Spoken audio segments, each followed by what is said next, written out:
Nashik TCS धर्मांतर प्रकरणी निदा खानला जामीन मंजूर। जामीन देताना कोर्टानं दिला श्रीकृष्णाचा दाखला। बाळाच्या हितासाठी आरोपी निदा खानला जामीन।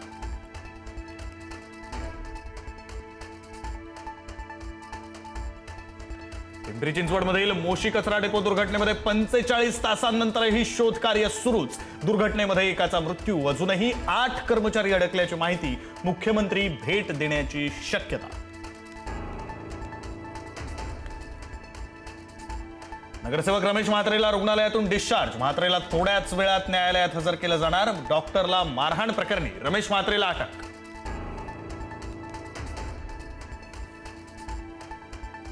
मुंढवा शासकीय जमीन गैरव्यवहारामध्ये नोंदवण्यात आलेला दस्त अखेर रद्द। दस्त रद्द झाल्यानं मुद्रांक शुल्क आणि दंड रद्द होण्याचा मार्ग मोकळा। खासदार पार्थ पवारांच्या मीडिया कंपनीला दिलासा मिळण्याची शक्यता।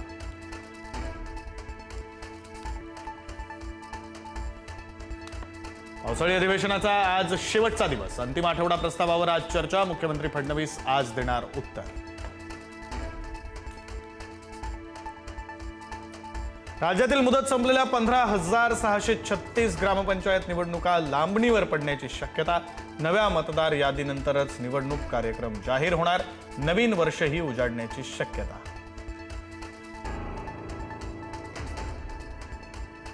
चेंबूरमधील झाड कोसळून विद्यार्थ्याच्या मृत्यू प्रकरणी चौकशी समितीनं कॉन्क्रिटीकरणालाच धरलं जबाबदार। झाडांच्या मुळांपर्यंत पाणी आणि माती पोहोचत नसल्यानं झाड कमकुवत झाल्याचा निष्कर्ष।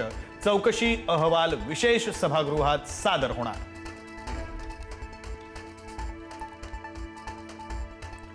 मुंबईमध्ये झाडं उन्मळून पडल्याच्या घटनांवरून सत्ताधारी आणि प्रशासनामध्ये मतभेद। कॉन्क्रिटीकरणामुळे झाडं कमकुवत होऊन पडत असल्याचा महापौरांचा आरोप, तर कॉन्क्रिटीकरणामुळे झाडं पडत नसल्याचा आयुक्तांचा दावा। वसई नालासोपारा विरार रेल्वे रुळांची उंची वाढवणार। पावसाळी संकट टाळण्यासाठी रेल्वेची उपाययोजना। अतिवृष्टीतही लोकल सेवा सुरळीत ठेवण्यासाठी निर्णय।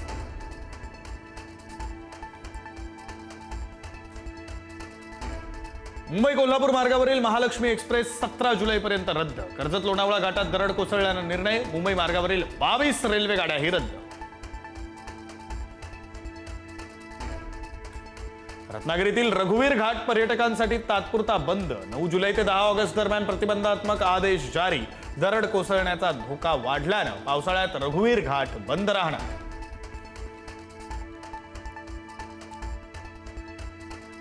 नाशिकच्या आश्रमशाळेमध्ये 9वीच्या विद्यार्थिनीनं दिला बाळाला जन्म। विद्यार्थिनीशी संबंध ठेवणारा अल्पवयीन आरोपी मुलीचाच नातेवाईक। आश्रमशाळेच्या देखरेखीवर गंभीर प्रश्नचिन्ह।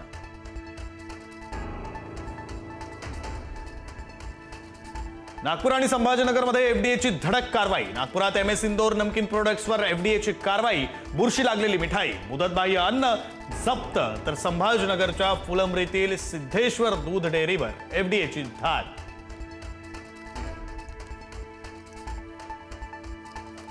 नांदेडमध्ये आरोग्याला घातक ठरू शकणाऱ्या पाकिस्तानी उत्पादनांवर कारवाई। तब्बल 37 प्रकारची प्रतिबंधित पाकिस्तानी सौंदर्य प्रसाधनं जप्त। जप्त मालाची किंमत तब्बल 50 ते 60 लाख रुपयांच्या घरात।